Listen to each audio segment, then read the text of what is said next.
આ વાર્તા કથા માત્ર રાજસ્થાન જ નહીં પરંતુ સમગ્ર ભારતની સૌથી વધુ વર્ણવાયેલી અમર પ્રેમ કહાનીની એક કથા વાર્તા છે અને સત્ય ઘટના પર આધારિત છે। તો વાર્તા કહાનીમાં આરંભથી અંત સુધી જોડાયેલા રહો। અને આ ઘટના છે અમરકોટના રાજા રાજકુમારની, જે અમરકોટ હાલ પાકિસ્તાનમાં છે, પરંતુ એ સમયે ભારત પાકિસ્તાન બધું એક હતું, એટલે અમરકોટ પણ ભારતનું ક્ષેત્ર હતું। પણ વર્તમાન સમયમાં અમરકોટ પાકિસ્તાનમાં છે। ભારત પાકિસ્તાનનું વિભાજન થયું અને જેમ અડધું કાશ્મીર અડધાથી વધારે પંજાબ પાકિસ્તાનમાં રહી ગયું, એમ અમરકોટ આખું પાકિસ્તાનમાં રહી ગયું। એ જ અમરકોટના રાજા રાજકુમાર મહેન્દ્ર હતા, જેઓ ખૂબ જ શક્તિશાળી રાજા હતા અને દેખાવમાં ખૂબ સુંદર રાજકુમાર હતા। દેખાવે ઊંચી કદકાઠી હતી। રાજકુમારના ચહેરા પર સુંદરતાની એક અલગ ચમક હતી। એ જ સુંદરતાએ કદાચ આ વાર્તા કથાને જન્મ આપ્યો હતો। આ વાર્તા કથા ખૂબ જ દુઃખદ છે। ઇતિહાસકારોની કલમે કદાચ લખતી વખતે રાજકુમારની સુંદરતાએ કદાચ આ વાર્તા કથાને જન્મ આપ્યો હતો, જે ખૂબ જ દુઃખદ છે। લખતી વખતે કદાચ ઇતિહાસકારોના હાથ પણ ધ્રુજી ગયા હશે। એક દિવસ રાજકુમાર મહેન્દ્ર તેમના સાળા હમીર જાડેજા સાથે શિકાર કરવા જાય છે, પરંતુ આજે રાજકુમાર મહેન્દ્રએ નક્કી કર્યું હતું કે આજે તે સસલાનો શિકાર કરશે। સસલાની શોધમાં રાજકુમાર મહેન્દ્ર અને તેમનો સાળો હમીર જાડેજા શિકારની શોધમાં નીકળ્યા અને પોતાના પ્રદેશની આસપાસ ફરે છે અને સસલાની શોધ કરે છે, પરંતુ તેમને ક્યાંય સસલા જોવા મળતા નથી। પણ રાજકુમાર મહેન્દ્ર એ દૃઢ નિશ્ચય કર્યો હતો કે આજે શિકાર તો સસલાનો જ કરવો છે, એટલે સસલાની શોધમાં તે બંને આમ તેમ ભટકતા રહ્યા। ઘણા પ્રયત્નો બાદ પણ રાજકુમાર મહેન્દ્રને સસલું મળ્યું નહીં, તેથી સસલાને શોધતા શોધતા તે પોતાના વિસ્તારથી દૂર બીજા વિસ્તારમાં પહોંચી જાય છે। અને જ્યારે તેઓ રાજસ્થાનના વિસ્તારમાં પહોંચી જાય છે, ત્યારે અચાનક મહેન્દ્રના બનેવી હમીર જાડેજાને એક સસલું દેખાય છે। તો બંને જણ તે સસલાનો શિકાર કરવા જાય કે તરત જ અચાનક સસલું ત્યાંથી ભાગી જાય છે, એટલે રાજકુમાર મહેન્દ્ર અને હમીર જાડેજા તે સસલાનો પીછો કરે છે અને રાજસ્થાનની પ્રખ્યાત નદી કાંક નદી સુધી પહોંચે છે। દોડતું દોડતું સસલું એ જ કાંક નદીમાં કૂદી પડે છે અને આ રીતે બંનેના હાથમાંથી શિકાર છટકી જાય છે। શિકાર હાથમાં આવતો નથી। હવે રાજકુમાર મહેન્દ્ર અને હમીર જાડેજા બેઉ ખૂબ થાકી બીજા ક્ષેત્રમાં આવી ગયા છીએ। હવે આજની રાત્રિ આપણે અહીં ક્યાંક રોકાઈને ખાવા પીવાની વ્યવસ્થા કરવી પડશે। પછી રાજકુમાર મહેન્દ્ર અને હમીર જાડેજા આસપાસના વિસ્તારમાં રાતવાસો કરવાની જગ્યા શોધવા લાગે છે। ત્યારે અચાનક એ જ કાંક નદીના કિનારે દૂર દૂર એક ખૂબ જ સુંદર મહેલ દેખાય છે અને હવે તે બંને કાંક નદી પાર કરીને તે મહેલની નિકટ પહોંચે છે। જ્યારે તેઓ મહેલ સુધી પહોંચે છે તો તેમને ખબર પડે છે કે આ મહેલ બીજા કોઈનો નહીં પણ લોત્રવાની રાજકુમારી મુમલનો છે, જેની સુંદરતાની ચર્ચાઓ દેશવિદેશમાં દૂર દૂર સુધી ફેલાયેલી હતી। બંને રાજકુમારો જ્યારે આ મહેલની નજીક પહોંચે છે ત્યારે તેઓ જુએ છે કે મહેલને ગુલાબના ફૂલોથી સજાવવામાં આવ્યો હતો। ખૂબ જ સુંદર રળિયામણી ઇમારત હતી અને ચાર બાજુએ સેવકો, રક્ષકો અને નોકરો આસપાસ ઊભેલા હોય છે। તે મહેલની ચારે બાજુ એક સુંદર ચમક હતી। એટલે પછી રાજકુમાર મહેન્દ્ર અને હમીર જાડેજા તે મહેલના સેવકો પાસે જાય છે અને પોતાનો પરિચય આપે છે અને તેમણે જઈને કહ્યું કે હું અમરકોટનો રાજકુમાર મહેન્દ્ર છું અને મારી સાથે જે છે તે છે ગુજરાતના રાજકુમાર હમીર જાડેજા છે। અમે બંને શિકાર કરવા માટે આવ્યા હતા, પરંતુ હવે અમે રસ્તો ભૂલી ગયા છીએ, એટલે હવે અમે અહીં જ રહીને આજની રાત્રિ રોકાણ કરવા માંગીએ છીએ। આટલો બધો પરિચય જાણ્યા પછી દ્વારપાલ તેમને મહેલની અંદર બોલાવે છે અને તેમને અંદર લઈ જાય છે અને તેમને મહેલમાં બોલાવ્યા બાદ તેમની ખૂબ સારી સેવા કરવામાં આવે છે। પછી તેમના માટે આરામ અને ખાવા પીવાની વ્યવસ્થા કરવામાં આવે છે। હવે રાજકુમાર મહેન્દ્ર અને હમીર જાડેજા ભોજન કર્યા બાદ કહે છે કે આપણે અત્યારે જ અમરકોટ પરત ફરવું છે। એટલે જેવા બંને પાછા અમરકોટ જવા રવાના થાય કે તે જ સમયે એક સેવક તેમની પાસે રાજકુમારીનો સંદેશો લઈને આવે છે અને કહે છે, હે રાજકુમાર, અહીંની રાજકુમારી તમને મળવા માંગે છે અને તે તમને બંનેને સાથે મળવા માંગતી નથી, પરંતુ તમે બંનેને અલગ અલગ મળવા માંગે છે। ત્યારે રાજકુમાર મહેન્દ્ર હમીર જાડેજાને કહે છે કે તમે મોટા છો એટલે પહેલા તમે રાજકુમારીને મળી આવો। તો હમીર જાડેજા રાજકુમારીને મળવા જાય છે, પણ હમીર જાડેજા રાજકુમારીના કક્ષની નજીક પહોંચે છે તો હમીર જાડેજાને રાજકુમારીના કક્ષમાં જવાનો રસ્તો ખૂબ જ વિચિત્ર લાગે છે। તેઓ ધીરે ધીરે આગળ વધે છે અને જોવે છે કે તે માર્ગમાં વાઘ, સિંહ, મગર, મચ્છર જ। આ સાંભળીને રાજકુમાર મહેન્દ્ર હમીર જાડેજાને કહે છે કે તમે થોભો, હવે હું જાઉં છું કે રાજકુમારી મુમલએ પોતાની સુરક્ષા માટે કેવા કેવા ખતરનાક જાનવરોને રાખ્યા છે। આટલું કહીને રાજકુમાર મહેન્દ્ર હાથમાં તલવાર લઈને રાજકુમારીના કક્ષ તરફ જવા લાગે છે અને કક્ષ પાસે પહોંચતા જ સામે સિંહ દેખાય છે। તો રાજકુમાર મહેન્દ્ર એ તલવારના ફટકાથી સિંહની ગરદન ધડથી અલગ કરી દીધી અને ગરદન અલગ થતાં જ રાજકુમાર મહેન્દ્રને બધી ખબર પડી જાય છે કે આ બધા પ્રાણીઓ અસલી નહીં પણ મીથી બનાવેલા નકલી જાનવરો છે, પણ દેખાવમાં તો એ બધા જ અસલી લાગતા હતા। પછી રાજકુમાર મહેન્દ્ર રાજકુમારી મુમલના કક્ષમાં પહોંચી જાય છે અને કક્ષમાં પ્રવેશતા જ સામેનું દ્રશ્ય જોઈને રાજકુમાર મહેન્દ્રની નજર પડી તો એ જોતા રહી જાય છે।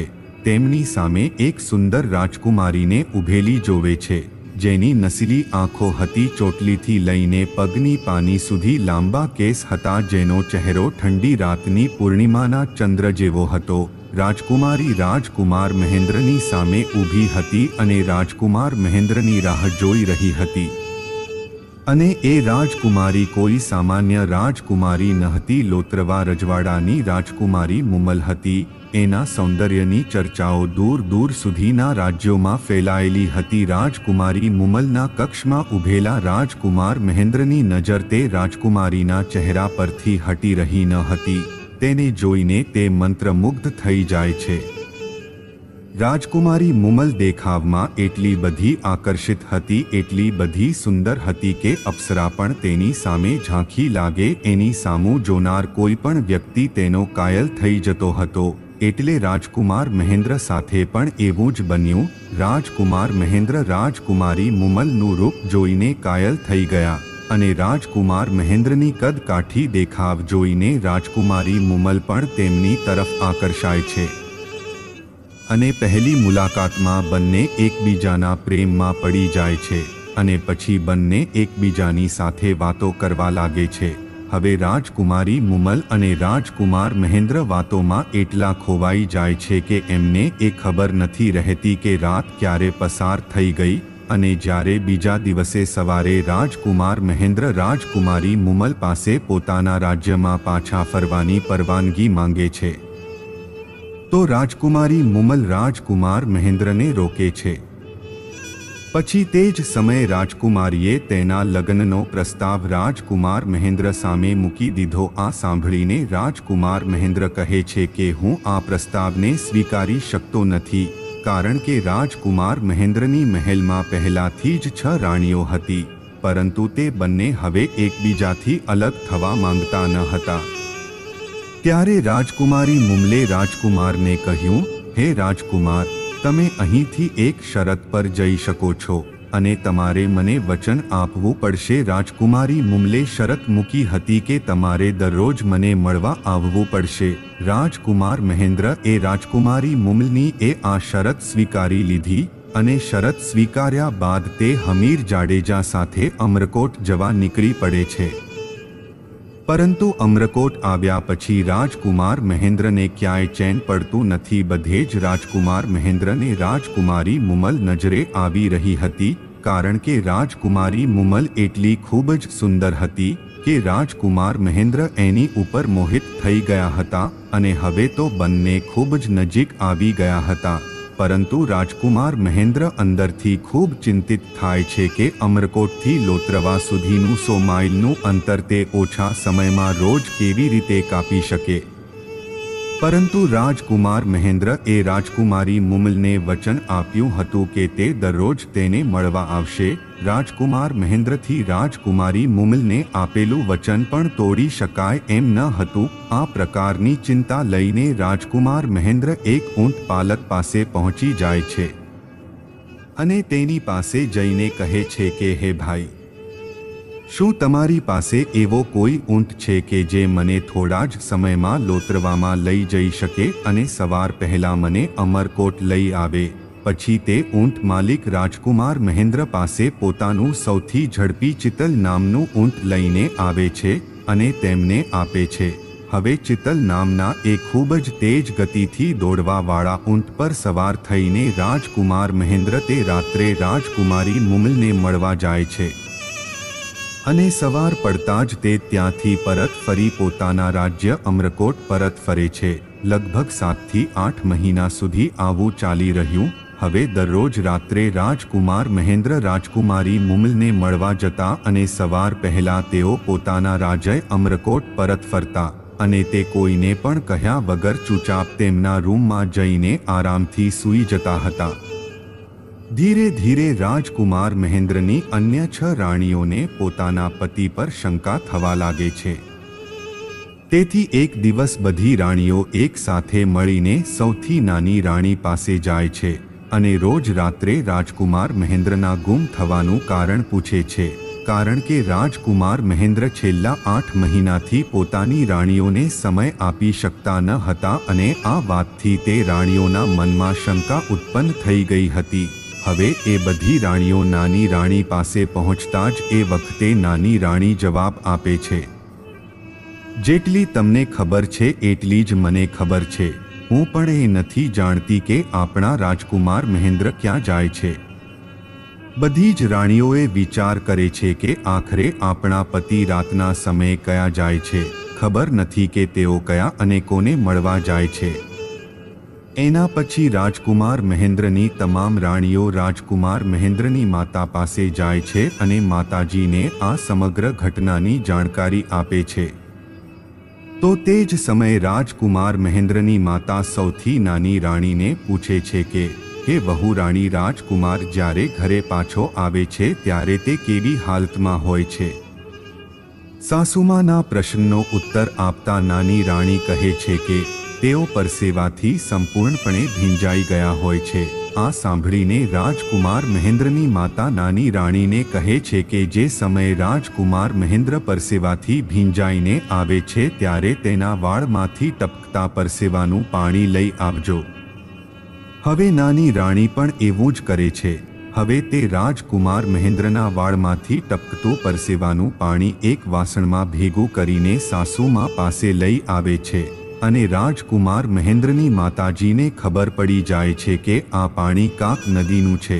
રાજકુમાર મહેન્દ્રના માતાજી બધું સમજી જાય છે કે તેમનો પુત્ર દરરોજ રાત્રે તે વિસ્તારની સૌથી સુંદર રાજકુમારી મુમલમાને મળવા જાય છે, જે કાંક નદીના કિનારે તેનો મહેલ છે. પછી ધીમે ધીમે રાજકુમાર મહેન્દ્રની બાકીની રાણીઓને આ વાતની જાણ થઈ જાય છે. પછી તે રાજકુમાર મહેન્દ્રની નાની રાણીને રાજકુમાર એ રાજકુમારી મુમલને ના મળી શકે એવી યુક્તિ સૂજે છે અને તે જ ઊંટ હતું જેના પર અત્યાર સુધી રાજકુમાર મહેન્દ્ર સવારી કરતા હતા, જેનું નામ ચિત્તલ હતું. નાની રાણી જઈને એ ઊંટને ઝેર આપી દે છે, જેથી રાજકુમાર મહેન્દ્ર એ રાજકુમારીને મળવા જઈ શકે નહીં. તેથી જ તે ઊંટને ઝેર આપે છે. એક દિવસ રાજકુમાર મહેન્દ્ર એ ઊંટ પાસે જાય છે ત્યારે તે જઈને જુએ છે કે તેમનો ઊંટ મરેલો પડ્યો છે અને આ દ્રશ્ય જોઈને રાજકુમાર મહેન્દ્ર સ્તબ્ધ થઈ જાય છે. ખૂબ જ ચિંતિત થઈ અને તે વિચાર કરે છે કે તે હવે દરરોજ રાજકુમારી મુમલને મળવા તેના મહેલમાં કેવી રીતે જશે અને આ ચિંતા સાથે રાજકુમાર મહેન્દ્ર ફરી એ જ ઊંટ પાલક પાસે જાય છે અને ઊંટના માલિક પાસે જઈને રાજકુમાર મહેન્દ્ર ફરીથી ઊંટની માગણી કરે છે કે મને એ જ ચિત્તલ ઊંટ જેવો બોજો ઊંટ આપો જે મને થોડા જ સમયમાં લોત્રવા લઈ જાય અને એ જ રાતની સવાર પહેલા મને અમરકોટ છોડી દે। રાજકુમાર મહેન્દ્રની આ વાત સાંભળીને ઊંટ માલિક રાજકુમાર મહેન્દ્રને પહેલાના જેવા જ ઊંટ વિશે જણાવતા કહે છે કે ઊંટ તો નથી પણ એક ઊંટડી છે જે એક જ રાતમાં એ જ ઊંટની જેમ તેજ રફતારથી તમને લોત્રવા પહોંચાડીને તમને સવાર પડતા અમરકોટ પાછા લાવી દેશે। પરંતુ ઊંટ માલિકે રાજકુમાર મહેન્દ્રને કહ્યું કે તમે ઊંટડી લઈ જાઓ, પરંતુ એક વાતનું ધ્યાન રાખજો કે જો તમે ભૂલથી પણ આ ઊંટડીના શરીર ઉપર વાર કર્યો તો તે તમને રણમાં ભટકાવી શકે છે। પછી રાજકુમાર મહેન્દ્ર ઊંટ માલિકની શરત સ્વીકારીને ઊંટડીને ત્યાંથી લઈ જાય છે। હવે રાજકુમાર મહેન્દ્ર તે જ રાત્રે તે ઊંટડી પર સવારી કરે છે અને તે રાજકુમારીને મળવા લોત્રવા નીકળી જાય છે।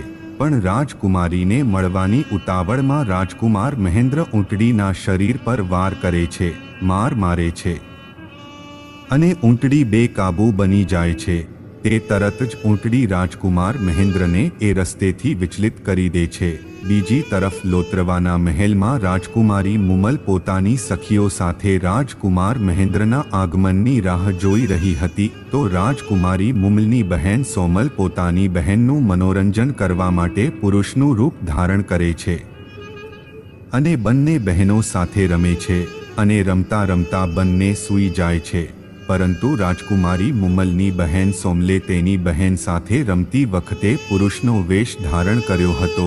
તે પુરુષના વસ્ત્રો ઉતરવાનું ભૂલી ગઈ અને તે પોતાની બહેન મુમલ સાથે એ જ વેશમાં જ સૂઈ જાય છે અને બીજી તરફ રાજકુમાર મહેન્દ્ર ગમે તેમ કરીને તે ઊંટડીને પોતાની કાબૂમાં કરે છે અને રાજકુમારી મુમલના મહેલ સુધી પહોંચે છે। પરંતુ ઊંટડીના ભટકવાને કારણે રાજકુમાર મહેન્દ્રને રાજકુમારી પાસે આવવામાં ઘણો વિલંબ થઈ જાય છે। સવારે લગભગ 4-5 વાગે રાજકુમાર મહેન્દ્ર લોત્રવા પહોંચે છે। હવે સીધા રાજકુમારી મુમલના કક્ષમાં જાય છે। રાજકુમાર મહેન્દ્ર રાજકુમારી મુમલના કક્ષમાં પ્રવેશ કરે કે તરત જ તેમના પગ નીચેથી જમીન સરકી જાય છે। તેમની નજર સામેનું તે રાજકુમારી મુમલને એક પુરુષ સાથે તેના પલંગ પર સૂતો જુએ છે અને આ દ્રશ્ય જોઈને રાજકુમાર મહેન્દ્રના હાથમાં રહેલો ચાબુક હાથમાંથી એ જ દરવાજા પર પડી જાય છે।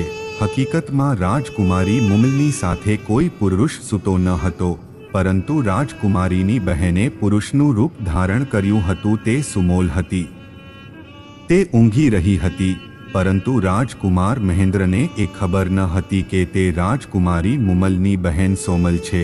હવે રાજકુમાર મહેન્દ્ર દરવાજા પર ઊભા ઊભા આ દ્રશ્ય જોઈને ખૂબ જ દુઃખી થાય છે। હવે આ દ્રશ્ય જોઈને રાજકુમાર મહેન્દ્ર સંપૂર્ણ રીતે ભાંગી પડે છે અને તરત જ તે રાજકુમારી મુમલને મળ્યા વિના તેમના રાજ્ય અમરકોટ જવા નીકળી જાય છે। હવે સવારે જ્યારે રાજકુમારી મુમલ ઉઠે છે ત્યારે તેને રૂમની બહાર રાજકુમાર મહેન્દ્રની એ જ ચાબુક પડેલી દેખાય છે અને અચાનક તે ચોંકી જાય છે। રાજકુમારી વિચાર કરે છે કે રાત્રે રાજકુમાર મહેન્દ્ર મને મળવા આવ્યા હતા। પછી રાજકુમારી મુમલને એ સમજતા વાર ન લાગી કે રાજકુમાર મહેન્દ્ર મારી બહેન સોમલને પુરુષ માની બેઠા છે, એટલે જ કદાચ તે મને મળ્યા વિના અહીંથી પરત ફરી ગયા છે। મારા પર ક્રોધ કરીને તે મને મળ્યા વિના જ અહીંથી પાછા ફરેલા છે। બીજી તરફ રાજકુમાર મહેન્દ્ર અમરકોટ પરત ફર્યા બાદ હવે રાજકુમાર મહેન્દ્રનું દિલ રાજકુમારી મુમલ પ્રત્યે નફરતથી ભરાઈ ગયું હતું। રાજકુમાર મહેન્દ્ર રાજકુમારી મુમલને જેટલો પ્રેમ કરતા હતા એટલી જ નફરત રાજકુમારના દિલમાં પણ પેદા થવા લાગી। હવે ધીરે ધીરે રાજકુમાર મહેન્દ્રના દિલમાં એટલી નફરત વધી ગઈ કે હવે સંપૂર્ણ રીતે નક્કી કરી લીધું કે આજ પછી તે ક્યારેય રાજકુમારી મુમલને મળવા તેના રાજ્ય લોત્રવા નહીં જાય। હવે બીજી તરફ રાજકુમારી મુમલ રાજકુમાર મહેન્દ્રની રાહ જોઈને થાકી ગઈ હતી। આખો દિવસ નજર રાખીને બેઠી હતી કે આજ આવશે કાલ આવશે। રાજકુમાર મહેન્દ્રના આવવાની રાહ જોતી જ રહી।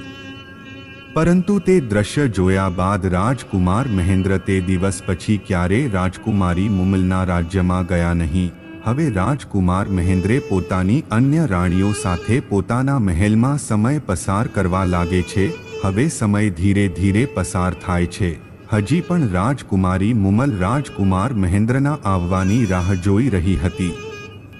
રાજકુમારી મુમલની આ ચિંતાના કારણે તેની સુંદરતા પણ ધીમે ધીમે ઓછી થતી જતી હતી. આ દરમિયાન રાજકુમારી મુમલ રાજકુમાર મહેન્દ્રને એટલે રાજકુમારી મુમલ પોતાના કેટલાક સૈનિકો સાથે પોતાના રાજ્ય લોત્રવાથી અમરકોટ રાજકુમાર મહેન્દ્રને મળવા જવા માટે પ્રયાણ કરે છે. હવે રાજકુમારી મુમલ પોતાના સૈનિકો સાથે અમરકોટ રાજકુમાર મહેન્દ્રના મહેલ પાસે પહોંચે છે અને રાજકુમાર મહેન્દ્રને પત્ર દ્વાર સંદેશો પહોંચાડે છે કે લોત્રવાની રાજકુમારી મુમલ પોતે સ્વયં રાજકુમાર મહેન્દ્રને મળવા આવી છે. હવે આ સંદેશો રાજકુમાર મહેન્દ્ર સુધી પહોંચે છે, પરંતુ રાજકુમાર મહેન્દ્ર હજી પણ રાજકુમારી મુમલને ખૂબ જ નફરત કરે છે, જેના કારણે રાજકુમાર મહેન્દ્ર એક સંદેશ મોકલાવે છે કે મારી તબિયત ખરાબ હોવાને કારણે તે રાજકુમારી મુમલને મળી શકતા નથી. પરંતુ કહેવાય છે કે પ્રેમની આગ કેવી રીતે બુઝાઈ શકે. રાજકુમારી મુમલને કોઈ પણ સંજોગોમાં રાજ મહેન્દ્રને મળવું હતું, જેના કારણે રાજકુમારી મુમલ રાત્રે અમરકોટમાં જ રોકાણ કરે છે અને બીજા દિવસે સવારે રાજકુમારી મુમલ ફરી રાજકુમાર મહેન્દ્રને પત્ર પાઠવીને બીજો એક સંદેશ મોકલે છે કે રાજકુમાર મહેન્દ્રની તબિયત હવે કેવી છે. રાજકુમારી મુમલ રાજકુમાર મહેન્દ્રને મળવા માંગતી હતી કારણ કે તે ખરેખર રાજકુમાર મહેન્દ્રને અપાર પ્રેમ કરતી હતી. હવે રાજકુમારી મુમલ રાજકુમાર મહેન્દ્ર પાસે પોતાના ડેરા જમાવીને ત્યાં બેસી જાય છે. હવે દરરોજ રાજકુમારી મુમલ રાજકુમાર મહેન્દ્રને મળવા માટે એક પત્ર મોકલે છે. હવે રાજકુમાર મહેન્દ્રને પણ રાજકુમારીના ઘણા બધા પત્રો વાંચીને રાજકુમારી મુમલને મળવાની ઈચ્છા થાય છે, પરંતુ રાજકુમાર મહેન્દ્રને રાતનું એ જ દ્રશ્ય તેની નજર સામે આવી જાય છે. એ જ 10 રાજકુમાર મુમલને મળવાની ઈચ્છા વ્યક્ત કરે છે, પણ મનમાં જે હતું તે રાજકુમારીને મળવાનો ઈચ્છાનો નાશ કરે છે. તે રાજકુમારી મુમલને મળવા માંગતા હતા, પણ એ જ દૃશ્ય રાજકુમારને રોકી દે છે. છેલ્લે રાજકુમારી મુમલ ગવૈયાનો સહારો લે છે. ઘણા બધા ગવૈયાઓને સંદેશ લઈને રાજકુમાર મહેન્દ્રના મહેલમાં મોકલે છે.